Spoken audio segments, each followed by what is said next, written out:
Hello everyone, welcome back to my channel.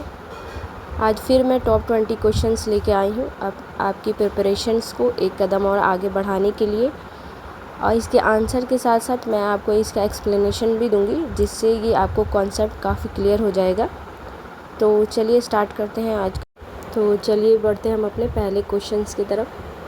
तो हमारा पहला क्वेश्चन है, राजनीतिक विज्ञान का जनक किसे कहा जाता है? ऑप्शन ए है प्लेटो, बी अरस्तु, सी सुकरात, डी है मैकियावेली। तो इसका आंसर है बी अरस्तु।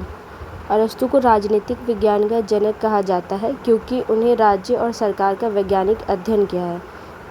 Aristotle is called the father of political science because he studied the state and government scientifically.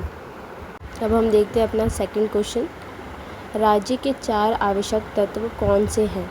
ए सरकार, न्यायालय, संसद, सेना, बी जनसंख्या, क्षेत्र, सरकार, संप्रभुता, सी संविधान, न्यायपालिका, राष्ट्रपति, संसद, डी है जनता, चुनाव, सरकार, कानून। और आंसर है बी जनसंख्या, क्षेत्र, सरकार, संप्रभुता, क्योंकि इन 4 तत्वों के बिना कोई भी राज्य पूर्ण नहीं माना जाता। A state must have population, territory, government and sovereignty। और थर्ड क्वेश्चन है हमारा, संप्रभुता का सिद्धांत किसने दिया? A Rousseau, B John Locke, D Jean Bodin, D है हॉब्स। और आंसर है C Jean Bodin. Jean Bodin first clearly explain the theory of sovereignty. Jean Bodin ने सबसे पहले इसका क्लीन एक्सप्लेनेशन दिया किसका? संप्रभुता का, सोवर्निटी का। अब हम बढ़ते हैं अपने फोर्थ क्वेश्चन की तरफ। शक्ति का पृथक्करण का सिद्धांत किसने दिया? ए अरस्तु, बी रूसो, सी मॉन्टेस्क्यू, डी लॉक। और इसका आंसर है सी मॉन्टेस्क्यू। उन्होंने सरकार की 3 शक्तियों को अलग अलग रखने की बात कही। Montesquieu propose the separation of legislative, executive and judiciary. अब हम देखते हैं अपना फिफ्थ क्वेश्चन। लोकतंत्र की परिभाषा किसने दी? लोकतंत्र की प्रसिद्ध परिभाषा किसने दी? ए प्लेटो, बी अरस्तु, सी अब्राहम लिंकन, डी रूसो। तो इसका आंसर है सी अब्राहम लिंकन। आप लोगों ने पढ़ा भी होगा इसको। और इनका डेफिनेशन है जनता का, जनता के द्वारा, जनता के लिए शासन। Government of the people, by the people, for the people. और सिक्स्थ क्वेश्चन है हमारा, भारतीय संविधान कब लागू किया गया? इसके ऑप्शन देख लेते हैं। ए 15 अगस्त 1947, बी 26 जनवरी 1950, सी है 26 नवंबर 1949, डी है 2 अक्टूबर 1950। तो इसका आंसर तो आप सभी को पता ही होगा। 26 जनवरी 1950 को हमारा संविधान लागू किया गया था। उस दिन को रिपब्लिक डे भी कहा जाता है, जो हर साल 26 जनवरी को रिपब्लिक डे मनाया जाता है। और सेवेंथ क्वेश्चन है हमारा, भारतीय संविधान की प्रस्तावना में समाजवादी और धर्मनिरपेक्ष शब्द किस संशोधन से जोड़े गए? तो इसका तो मैंने आपको पहले भी पढ़ाया था। इसका आंसर सीधे हमें पता चल रहा है कि बी है 42वां। ये दोनों वर्ड, समाजवादी और धर्मनिरपेक्ष, ये दोनों वर्ड 42वें संविधान संशोधन से जोड़े। और 8th क्वेश्चन है हमारा, भारतीय संविधान के निर्माता किसे कहा जाता है? ये एक बहुत ही इजी क्वेश्चन है। इसका आंसर आप सभी को पता होगा। आंसर सी है डॉक्टर BR अम्बेडकर। इनको ही संविधान का निर्माता कहा जाता है। इन्हें father of the Indian constitution कहा जाता है। और 9th क्वेश्चन हमारा, मौलिक अधिकार किस भाग में दिए गए हैं? ए भाग 2, बी भाग 3, सी भाग 4 और डी है भाग 5। और आंसर है बी भाग 3, क्योंकि मौलिक अधिकार नागरिकों की स्वतंत्रता की रक्षा करते हैं। Fundamental rights protect the freedom of citizens. और 10th क्वेश्चन है, नीति निर्देशक तत्व किस भाग में है? ऑप्शन ए है भाग 3, बी भाग 4, सी भाग 5 और डी है भाग 6। और आंसर है बी भाग 4। ये सरकार को कल्याणकारी राज्य बनाने का मार्ग दिखाते हैं। Directive principle guide the government in building a welfare state. तो 11th क्वेश्चन है, मौलिक कर्तव्य के संशोधन द्वारा जोड़े गए। ए है 42वां, बी 44वां, सी 52वां, डी 61वां।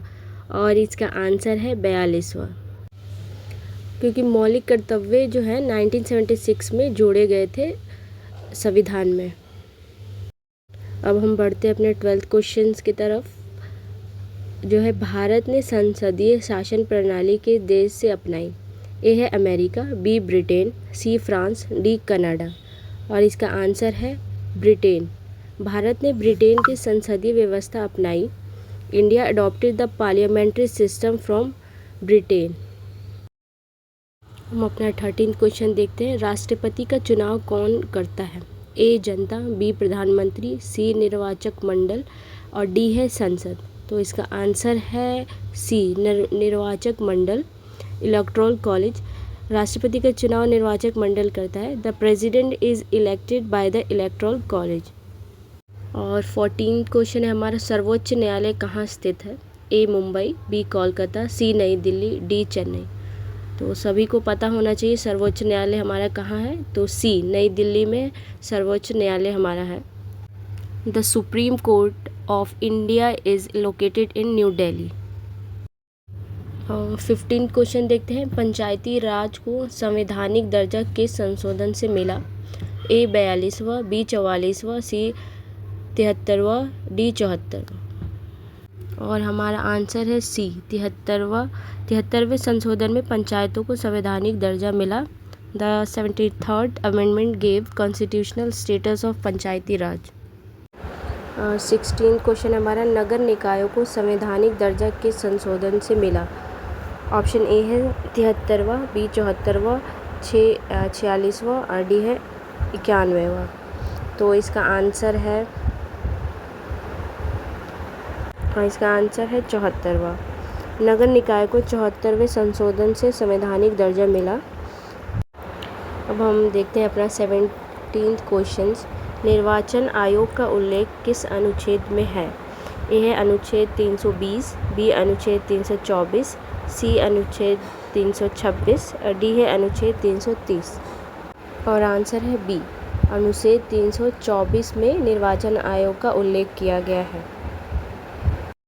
और हमारा 18th क्वेश्चन है, भारतीय संविधान का संरक्षक किसे कहा जाता है? ए है राष्ट्रपति, बी संसद, सी सर्वोच्च न्यायालय, डी प्रधानमंत्री।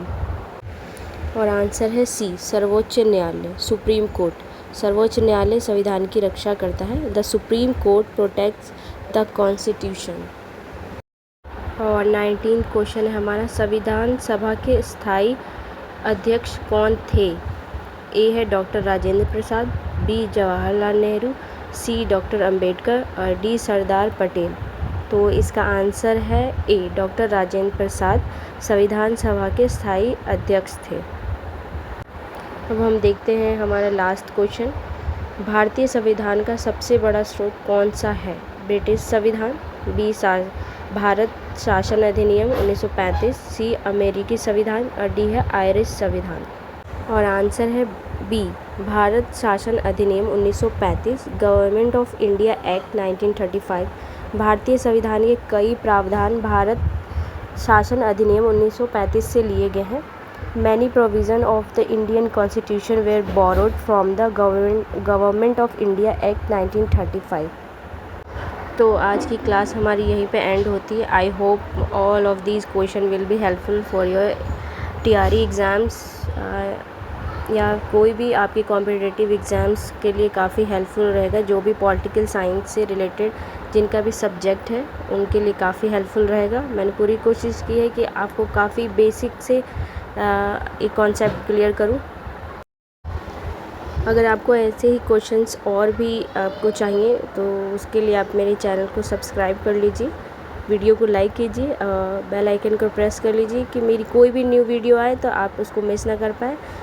मैं पूरी कोशिश करूँगी आपके लिए काफ़ी इम्पॉर्टेंट क्वेश्चंस लेके आऊँ जो आपके एग्ज़ाम के लिए काफ़ी हेल्पफुल रहेगा। इसके बाद मैं प्रीवियस ईयर्स के क्वेश्चंस भी लेकर आऊँगी क्योंकि उसकी भी प्रिपरेशंस बहुत ज़रूरी है हमारे एग्ज़ाम्स के लिए। तब तक के लिए आप लोग अपना ख्याल रखिए, पढ़ाई कंटिन्यू रखिए। Thank you for watching.